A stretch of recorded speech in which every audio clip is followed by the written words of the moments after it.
Hi hello ಎಲ್ರಿಗೂ welcome back to my channel. ಇದೇ first time ನನ್ನ ಚಾನಲ್ ನೋಡ್ತಾ ಇದ್ದರೆ ಪ್ಲೀಸ್ ಸಬ್ಸ್ಕ್ರೈಬ್ ಮಾಡಿ, ಹಾಗೆ ಬೆಲ್ ಬಟನ್ನ ಕ್ಲಿಕ್ ಮಾಡಿ.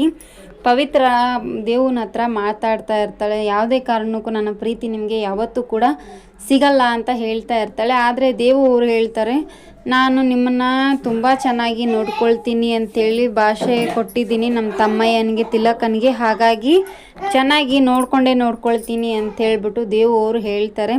ನೀವೆಷ್ಟೇ ಪ್ರಯತ್ನ ಮಾಡಿದರೂ ಕೂಡ ನಾನು ನಿಮ್ಮ ಮೇಲೆ ಯಾವತ್ತೂ ಕೂಡ ಪ್ರೀತಿನೇ ಹುಟ್ಟಲ್ಲ ಅಂತ ಹೇಳ್ತಾ ಇರ್ತಾಳೆ ಪವಿತ್ರ. ಹಾಗೆ ಈ ಕಡೆ ಭಾರ್ಗವಿ ತುಂಬ ಕಷ್ಟದಲ್ಲಿದ್ದಾಳೆ ಅಂತ ಹೇಳ್ಬಿಟ್ಟು ಒಂದು ಫೋನ್ ಕಾಲ್ ಬರುತ್ತೆ.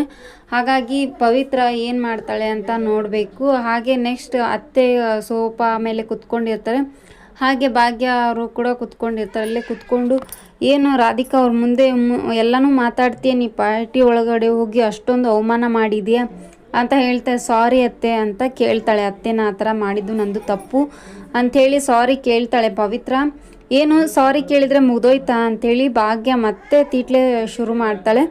ಇನ್ನೊಂದು ಸತಿ ಏನಾದರೂ ಮನೆಯಿಂದ ಹೊರಗಡೆ ಕಾಲಿಟ್ಟೆ ಅಂದರೆ ಹುಷಾರು ನೀನು ಅಂತ ಹೇಳ್ತಾಳೆ. ಸರಿ ಆಯಿತು ಅಂಥೇಳಿ ಸೈಲೆಂಟಾಗಿ ಹ್ಞೂ ಒಂದು ಓಕೆ ಅಂತಂದು ಹೇಳಿ ರೂಮಲ್ಲಿ ಕುತ್ಕೊಂಡಿರ್ತಾಳೆ. ಹಾಗೆ ಭಾಗ್ಯ ಬಂದುಬಿಟ್ಟು ಏನು ಸುಮ್ಮನೆ ಕುತ್ಕೊಂಡ್ಬಿಟ್ಟಿಯಾ, ನಿನಗೇನು ಕೆಲಸ ಇಲ್ವಾ ಮಾಡೋಕ್ಕೆ ಅಂತ ಮತ್ತೆ ಬರ್ತಾಳೆ.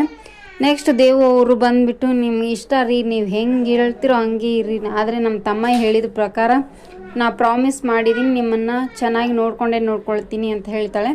ಭಾರ್ಗವಿನ ಕಾಪಾಡೋಕ್ಕೆ ಹೋದ ಪವಿತ್ರ ಅವರಿಬ್ಬರೂ ಜಗಳ ಮಾಡಿ ಕಾಪಾಡ್ತಾಳೆ.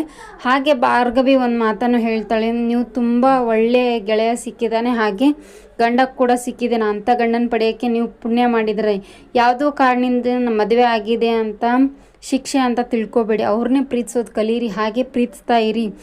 ನೀವು ಕೂಡ ಆ ಥರ ಪ್ರೀತಿಸಿದ್ರೆ ಅಂಥ ಗಂಡನ ಪಡೆಯೋಕ್ಕೆ ತುಂಬ ಪುಣ್ಯ ಮಾಡಿದ್ದೀರಾ ನೀವು ಅಂಥೇಳಿ ಭಾರ್ಗವಿಯವರು ಹೇಳ್ತಾ ಇರ್ತಾರೆ. ಹಾಗಾದರೆ ಪವಿತ್ರನ ಮನಸ್ಸಲ್ಲಿ ಪ್ರೀತಿ ಹುಟ್ಟುತ್ತಾ ಏನು ಅಂತ ನೋಡೋಣ. ಇದೇ ಥರ ಫುಲ್ ವಿಡಿಯೋಸ್ ಬೇಕಾಗಿದ್ದರೆ ಕಮೆಂಟ್ ಬಾಕ್ಸಲ್ಲಿ ಕಮೆಂಟ್ ಮಾಡಿ.